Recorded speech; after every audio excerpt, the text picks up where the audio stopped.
Hi அமர்சன் families, எல்லாருக்கும் வணக்கம். எல்லாரும் எப்படி இருக்கீங்க?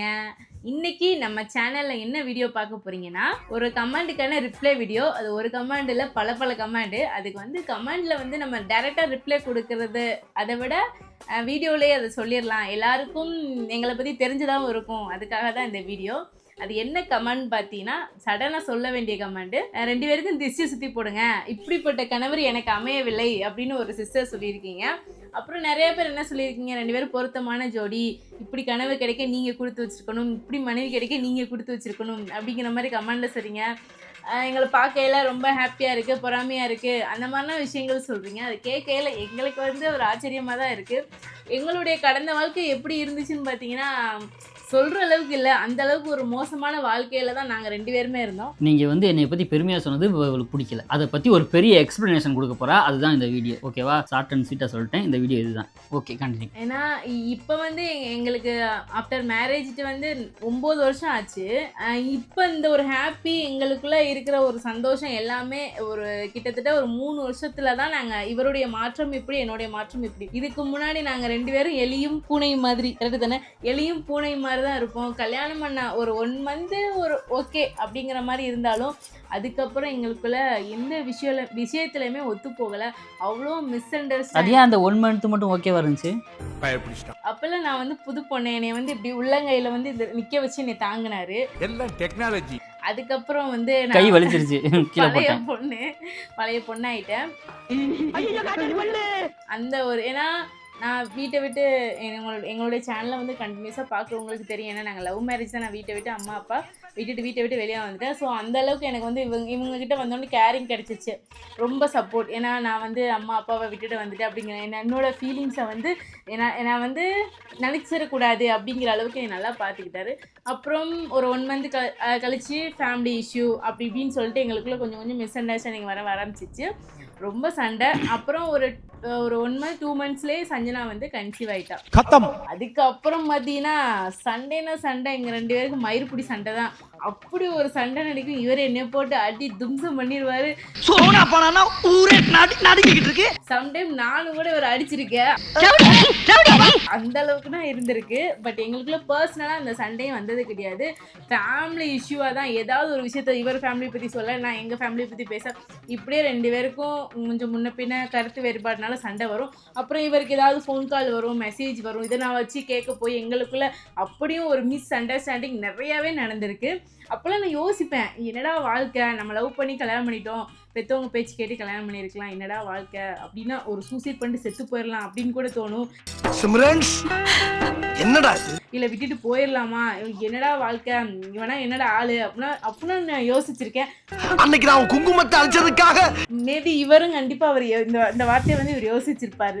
யோசிச்சிருக்கல இல்லையா? ஃப்ராடு என்னைக்கிட்டே சொன்னாரு ஒரு விஷயத்த சொல்லி, நான் அதை சொல்ல விரும்பல. அடங்கப்பா, சும்மா சொல்லியிருப்பேன். ஸோ உள் மனசுல நான் இவ்வளவு மாதிரிலாம் யோசிக்கல மாட்டேன். அப்பெல்லாம் யோசிச்சதும் கிடையாது. இது உலக நடிப்புடா சாமி. ஃப்ராடு விடாத சரியா? உண்மையாவே யோசிச்சது இல்லடி. ரொம்ப சண்டை. எனக்கு வேணாம் அப்படிங்கிற முடிவு தான் இருந்தேன். ஆனால் நாங்கள் இந்த அளவுக்கு சேர்ந்து. ஆனால் ஒன்று யோசிச்சிருக்கேன், ஐயோ மாட்டிக்கிட்டோமே, இன்னைக்கு என்ன நாடகம் ஆட போறாளோ தெரியலையே அப்படின்னு யோசிச்சிருக்கேன். ஸோ ஓடிடலாம் அப்படின்னு யோசிச்சு. ஏன் இப்படி யோசிக்கலாம்? இவர் மேலே நிறைய மிஸ்டேக் இருந்திருக்கு. மிஸ்டேக்லாம் ஒன்றும் இல்லை. கல்யாணம் பண்ண புதுசில் பார்த்தீங்கன்னா நம்ம ஸ்கூல் போனோம், காலேஜ் போனோம். ஸோ இந்த பிள்ளைக்கு முன்னாடி நிறைய பேர் நமக்கு தெரியும், ஃப்ரெண்ட்ஸ் தெரியும். ஸோ ஒரு ராங் கால் வரும், அது வரும், இது வரும். அது என்னென்னு யாராக இருக்கும், என்ன இருக்கும் அப்படின்னு பொறுமையாக கேட்க மாட்டா. யார் என்ன எப்போ வருவீங்க அந்த மாதிரி கண்டென்ட்லேயே கேட்பா. அதுலேயே சண்டையாயிரும். யாராக இருந்தால் என்ன, இதனால இப்போ என்ன, ஃபோன் பண்ணால் என்ன அப்படிங்கிற மாதிரி ஆயிரும். இன்றைக்கி உள்ள ஒரு இது அன்னைக்கு இல்லை.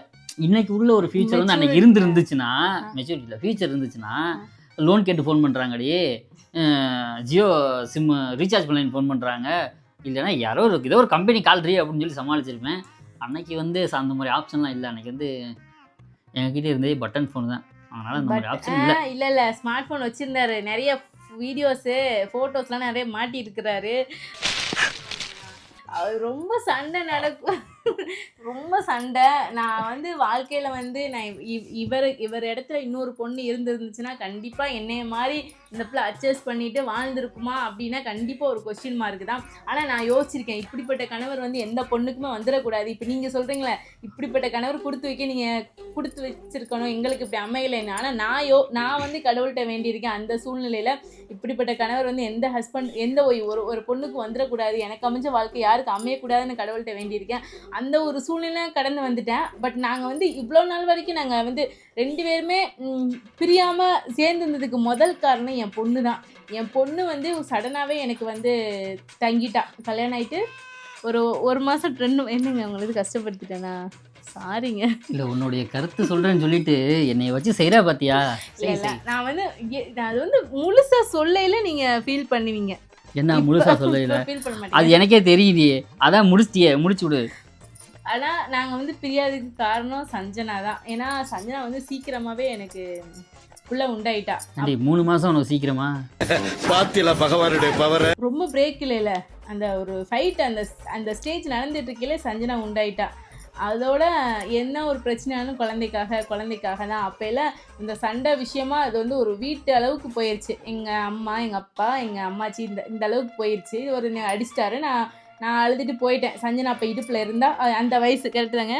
ஒரு சண்டையில் நீ அடிச்சிங்களே போயிட்டேன். அப்போல்லாம் கூட எங்கள் அம்மாச்சி ஒரு வார்த்தை சொன்னாங்க, அடுப்பில் வச்சு கொல்லிக்கட்டை எரிஞ்சு தான் ஆகணும் அப்படிங்கிற ஒரு வார்த்தை சொன்னாங்க. அப்போல்லாம் தான் எனக்கு புரிஞ்சிச்சு, நம்ம வேணான்னு இவரை தள்ளிட்டு சரி ஒரு பிள்ளை இருந்தாலும் போதும் நான் தள்ளிட்டு வந்திருந்தாலும் ஒரு வாய்ப்பு இருக்குது, திடீர்னு மழை பெஞ்சிச்சுன்னா கொல்லிக்கட்டை எரியாது. கொல்லிக்கட்டை எரியலைனாலும் அந்த ஒரு கம்பு வச்சிட்டோம்னா அது வந்து வச்சது தானே, முடிஞ்சிருச்சு. அதை வந்து ஃப்ரெஷ்ஷாக அந்த கம்பை எடுக்க முடியாது அடுப்பில் வச்சு கம்பை. தீ பிடிச்சது தான். அந்த டைலாக் தான். பெயிண்ட் வேணால் அடிச்சுக்கலாம். ஆனால் அதே தான் எங்கள் வீட்லேயும் வந்து இவருக்குள்ளே சண்டை ஆயிடுச்சு. இன்னும் ஒரே ஒரு விஷயம் மட்டும், அந்த ஒரு சண்டை மட்டும் தான் நம்ம வீட்டில் வந்து பேசினது. அதுக்கப்புறம் எங்களுக்குலாம் சண்டையே வந்தது கிடையாது. எங்களுக்கு வந்து வயசு கிடையாது. எனக்கு 19 வயசு, இவருக்கு 21 வயசு. அந்த டைம்லலாம் ஒரு மெச்சூரிட்டி கூட இல்லை. இவர் அதுக்கு மேலே இவர் புரிஞ்சுக்கிற மாட்டார், நானும் புரிஞ்சுக்கிற மாட்டார். இவர் ஒரு விஷயம் சொல்கிறாருன்னு நான் அமர்ந்து கேட்க மாட்டேன், நீ என்ன சொல்கிறது அப்படிங்கிற மாதிரி ஏறி நான் பேசுறது. இவரை வந்து ரொம்ப மென்டல் ப்ரெஷர் ஆக்கியிருக்கேன். எவ்வளவோ இவரை வந்து நான் டார்ச்சர் பண்ணியிருக்கேன். அந்த சண்டையை வச்சு நான் வந்து கிரியேட் பண்ணி இவர்கிட்ட சண்டை போட்டிருக்கேன். பாவம் இவனா ரொம்ப கஷ்டப்படுத்திட்டேன். எனக்காக எவ்வளவோ கஷ்டப்பட்டார். பட் என்னை நினச்சி ரொம்ப ஃபீல் பண்ணி என்னை ஏன்டி இப்படி டார்ச்சர் பண்ணுற அப்படின்னு அழுக கூட செஞ்சுருக்கிறார். நான் அந்தளவுக்கு இவரை கொடுமைப்படுத்தியிருக்கேன். ஆனால் இவர் வந்து ஒத்துக்கிற மாட்டார். பட் நான் வந்து உன்னை கஷ்டப்படுத்திருக்கேன், உன்னை இது பண்ணியிருக்கேன், இவர் ஒத்துக்கிற மாட்டார். பட் நான் ஒத்துக்கிறேன். ஏன்னா கஷ்டப்படுத்தினா தானே ஒத்துக்க முடியும். அப்படி எனக்கு நீயே உன்னை வருத்திக்கிட்டா அதுக்கு நான் என்ன பண்ண முடியும்? அப்போ அதுக்கு அந்த ஒரு சின்ன சண்டை வரும். சண்டை வந்ததுக்கப்புறம் நான் ஒன்றும் சொல்ல மாட்டேன், சரி அதை விடு, போய் சாப்பிட்றி, பட்னியாக தூங்காதடி, சாப்பிட்றின்னு சொல்லுவேன். அந்த சாப்பிட்றின்னு சொன்னதுக்கப்புறம் ஒரு பெரிய சண்டை வரும். அதுதான் பெரிய சண்டையாக இருக்கும். அப்படியே ஆயிடுச்சு. அப்புறம் அங்கே இருந்தோம். சரி நம்மளுக்குள்ளே இங்கே இருக்கவும் இப்படி இருக்குது. இவர் எங்களை விட்டுட்டு இங்கே கோயம்புத்தூருக்கு வந்துடுவார். அப்புறம் நான் என்ன செய்வேன், கொஞ்ச நாள் இங்கே எங்கள் ஊரில் மாமியார் வீட்டில் இருக்கிறது. அப்புறம் நான் எங்கள் அம்மா வீட்டுக்கு போயிடுவேன். இப்படியே போய்கிட்டு இருந்துச்சு. செட் ஆகலை. சரி நான் இங்கே நம்மளுக்குள்ளே இப்படி தனியாக இருக்கும் தான் சண்டை வருது, நம்ம 2 பேரும் அங்கே வீடு பிடிங்க சேர்ந்துருக்கலான்னு இங்கே கோயம்புத்தூருக்கு வந்துட்டோம். 1.5 வயசில் வந்துட்டோம். வந்து ஒரு 1 இயர் ஸ்மூத்தாக தான் போய்கிட்டு இருந்துச்சு. சண்டை அந்தளவுக்கு வரல. அதுக்கப்புறம் பார்த்தீங்கன்னா மறுபடிக்கும் பழைய குருடி கதவாத்தரோடன்னு ஆரம்பிச்சிட்டாரு. அப்புறம் மிச்சமாக அப்படியே சண்டை, ஆர்கியூமெண்ட்டு, அடி புடி சண்டைன்னு ஆச்சு. அதெல்லாம் கடந்துட்டு இனியன் வந்து வயிற்றுல கன்சீவ் ஆகிட்டேன். அந்த டைம் கூட சரியான சண்டை. அந்த டைமில் கூட ஏதோ நான் இவரை பேசிட்டேன்னு அடிச்சிட்டாரு. அந்த சூழ்நிலையிலுமே வயிற்றுல இனியன் இருக்கா, ஆனால் எனக்கு கண்டிப்பாக வந்து வயிற்றுல இருக்கிறது ஆண் குழந்தை அப்படின்னு என் உள் மனசில் அன்றைக்கே சொன்னிச்சு. நான் இனியன்கிட்ட கூட கன்சீவ் அறிக்கையில் கூட பேசியிருக்கேன், உங்கள் அப்பா இப்படிலாம் பேசுகிறாரு, உங்கள் அப்பா மனசு மாற்ற மாட்டியா அப்படின்னு கூட நான் கேட்டு அழுதுருக்கேன். கடவுள்கிட்ட வேண்டாத அழுக கிடையாது. அந்த இனியன் வந்து ஒரு சென்ட்ரலில் கன்சீவாக இருந்த டைமில் என்னை வந்து ரொம்ப கேர் எடுத்து பார்த்துக்கிட்டாரு. அந்த விஷயத்துலேருந்து பட் கொரோனா லாக்டவுனு வேறு வழி இல்லை. அப்பெல்லாம் நான் வந்து இவருடைய லவ்வை வந்து கண்டிப்பாக புரிஞ்சுக்கிட்டேன். ரொம்ப சப்போர்ட் பண்ணார். எனக்கு வந்து second baby full and full எனக்கு இவர் தான் பார்த்தாரு. ஃபஸ்ட்டு பேபி வந்து அம்மா பார்த்தாங்க. அம்மா ஃபஸ்ட்டு குழந்தை வந்து பெண் வீட்டில் தான் பார்க்கணும் அப்படின்னு. ஆனால் இனியனை பொறுத்த வரைக்கும் இனியனுக்கு ஒரு ஹாஸ்பிட்டல் செக்கப்பு, ஒரு ஸ்கேன் ரிப்போர்ட்லேருந்து எல்லாமே பாவம். இவர் வந்து அப்போல்லாம் கொரோனா பீரியடில் இருந்துட்டு இங்கே வந்துட்டார். இங்கே வந்தால் 2க்கு காசு கேட்டாங்க, நீங்கள் எத்தனை நாள் 4 மாதம் 5 மாதம் வாடகை கொடுக்கல, சேர்த்து கொடுக்க சொல்லிட்டாரு. பாவம் அவரு. சரியான கஷ்டம். அந்த கஷ்டத்துலயும் எனக்கு அனுப்பி விட்டாரு. பட் நான் வாங்க வேணான்னு தான் யோசிச்சேன். அப்புறம் நம்மளும் உரிமையை விட்டு கொடுக்கணும். அப்புறம் ஒரு வார்த்தை சொல்லுவாங்க, நான் தான் பார்த்தேன், இங்கே வீட்டிலே யாராவது சொல்லிட்டாங்கன்னா அது எனக்கு கொஞ்சம் அந்த லாக்டவுன் டயத்தில் சரியான கஷ்டம். ஏன்னா இந்த ஆஃபீஸில் கம்பெனியில் ஒர்க் பண்ணவங்களுக்கெல்லாம் ஒரு 2 மாதம் சம்பளம் 3 மாதம் சம்பளம் போட முடியல அப்படின்னாலும் 1 மாதம் சேலரியாவது வந்து போட்டாங்க. எங்களுக்கு எந்த சேலரி இருக்குது? நாங்கள் வந்து அன்னன்னைக்கு சம்பளத்துக்கு வேலைக்கு போகிறவங்க தானே, டைல்ஸ் ஒர்க் தானே. டைல்ஸ் ஒர்க்கு பண்ணுறவங்க, பெயிண்டிங்கு, ப்ளம்பிங்கு, எலக்ட்ரிஷியனு, அவங்களுக்குலாம் இந்த பில்டிங் ரிலேட்டடாக சம்பளத்துக்கு வேலைக்கு போகிறோம், இல்லை ஒரு தொழிலை வந்து கான்ட்ராக்டாக எடுத்து செய்கிறோம் அப்படின்னாலும் வேலைக்குன்னு போனால் தான் சம்பளமே தவிர எந்த ஒரு இதுவுமே கிடையாது. அதுலேயும் வந்து பார்த்திங்கன்னா இப்போ வீட்டு வாடகை நாங்கள் இங்கே கோயம்புத்தூரில் இருந்தோம். கோயம்புத்தூரில் இருக்கும்போது ஃபேமிலியோடு அப்போ இருந்தோம். ஃபேமிலியோடு இருந்து தான் லாக்டவுன் ஊருக்கு போனோம். அப்போ வந்து பார்த்திங்கன்னா இந்த வீட்டு வாடகையும் அந்த மந்த்துக்கு ஏறிட்டே இருக்குது. அவங்க சரி ஒரு மாத வாடகையாக குறைப்பாங்கன்னு பார்த்தா ஒரு மாத வாடகை ₹10 கூட குறைக்கல.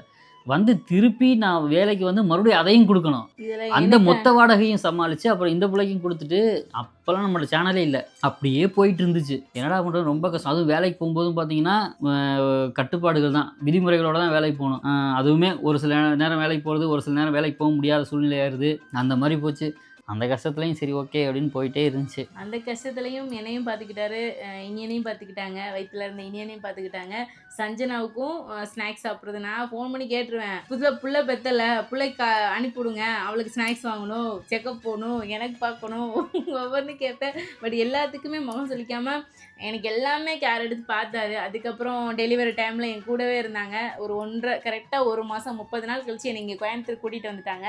வந்ததுலேருந்து சரி என்னை ரொம்ப கேர் எடுத்து பார்த்துட்டாங்க. சரி எனக்கு அப்புறம் தான் இவருக்கும் ஒரு மெச்சூர்டு வந்துச்சு. சரி நம்ம ஒய்ஃபு நம்ம குழந்தைங்க அப்படிங்கிற மாதிரி இவர் யோசிச்சார். சரி நானும் அப்புறம் தான் இதை பற்றி யோசித்தேன்.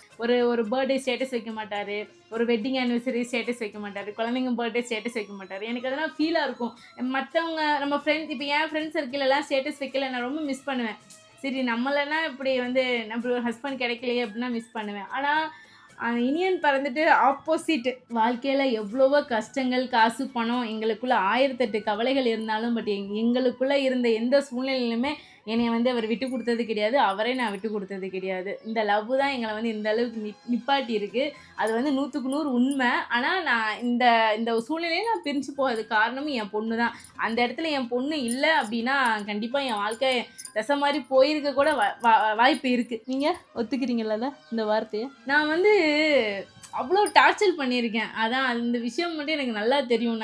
இவர் ஒரு நாளாக சண்டேல வந்து ஏன்டி நீ போட்டு இப்படி படுத்துற, உன்னை லவ் பண்ணது தப்பா, உன்னை கூட்டிகிட்டு வந்தது தப்பானா அழுதுருக்கிறாரு. அதெல்லாம் பார்க்கையில மனசுக்குள்ள நம்மளுக்காக அழுதாரே அப்படின்னு ஒரு உள் மனசு சொன்னாலும் இவர் அழுகையை பார்த்துட்டு எனக்கு அழுகந்திருக்கு. வயிற்றுல புள்ள சாப்பிடாம படுத்து கிடப்பா, சண்டை போட்டு சாப்பிடவே மாட்டா, சாப்பிடாமே இருப்பா. இவளுக்காக இல்லைனாலும் பிள்ளைக்காக பார்க்கணும்ல. நமக்கு அந்த ஒரு இது இருக்குது. ஏதாவது இவ பாட்டு வீம்புக்கு ஏதோ ஒரு விஷயம் பண்ணுறேன்னு சொல்லிட்டு அது பெரிய விஷயம் போச்சா நம்ம என்ன பண்ண முடியும்?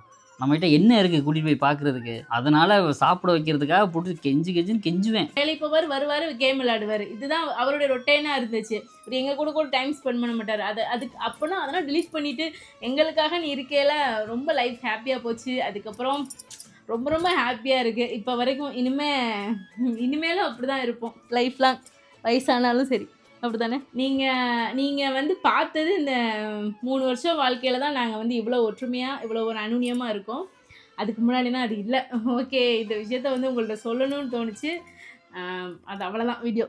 நீங்கள் தான் சொல்லுங்கள். ஒரு கமாண்டுக்கு வந்து இவ்வளோ பெரிய ஒரு ஸ்டோரி. அது ஏன் அப்படின்னா என்னை வந்து பெருமையாக சொல்லிட்டாங்க. அப்போது இவர் வந்து பெருமையாக சொல்லிட்டாங்க. அப்போ இவரோட இன்னொரு பக்கம் தெரியலை, அதை தெரியப்படுத்துனுங்கிறதுக்காக ஒரு ஸ்டோரியை க்ரியேட் பண்ணிட்டா. அப்படிதான் க்ரியேட் பண்ணலை. இது இவங்க அந்த கமெண்ட்டை பார்க்கல எனக்கு அந்த ஞாபகங்கள்லாம் வந்துச்சு. ஓகே, அவ்வளோதான் இந்த வீடியோ, அவ்வளோதான். பட் எந்த அளவுக்கு வீடியோவில் சொன்னேன்னு தெரில. சப்போஸ் உங்களுக்கு ஏதாவது புரியலை அப்படின்னா கமெண்டில் கேளுங்க. பட் எப்போவுமே என் ஹஸ்பண்ட் தான் எனக்கு உலகமே. ஓகே, எல்லாருக்கும் கொடுத்து வச்சவங்க தான். அது வந்து நம்மளை வந்து புரிஞ்சுக்கிற விதத்தில் தான் இருக்குது. நான் அவ்வளோ உலகம் சொல்லி உங்களை ஹக் பண்ணுறேன். ஒரு உலகத்தை நொறுக்கி புட்டியடி. உலகத்தை நொறுக்கி விட்டியே கொஞ்ச என்ன நேரத்தில். நொறுக்குனேன்? இப்போ நான் அப்பல கூட உங்களை விட்டு கொடுக்கல, எப்போ இப்பல கூட. பட் என்ன மாதிரி இருக்கிற சில பெண்களுக்கும் இந்த வீடியோ சொல்லிக்கிறேன். ஹஸ்பண்ட் வந்து லவ் கிடையாது, மிஸ் அண்டர்ஸ்டாண்டிங் இருக்கும். ஒரு லைவ்ல கூட ஒரு சிஸ்டர் கேட்டாங்கல்ல, என் ஹஸ்பண்ட் கன்சீவா இருக்கேன், ஹஸ்பண்ட் என் மேல பாசமா வச்சுக்கிற மாட்டேங்கிறாரு அப்படின்னா சொல்லியிருந்தீங்க. ஒரு மெச்சூரிட்டி வந்த பின்னாடி 2 பேருமே புரிஞ்சு நடந்துப்பீங்க. அது கடவுள் நம்மளுக்கு மேலே ஒருத்தர் இருக்கிறாரு, நம்மளுக்கு முடிச்சு போட்டவருக்கு நம்மளை வழி நடத்த தெரியும். அதை தான் நான் ஃபாலோ பண்ணேன். நீங்களும் ஃபாலோ பண்ணிக்கிறீங்க. நடக்கிறது எல்லாமே நல்லதுக்கே நடக்கும். ஓகே, நன்றி, வணக்கம். அடுத்த ஸ்டோரியில் மீட் பண்ணுவோம். அது வரைக்கும் டாடா, பை பாய்.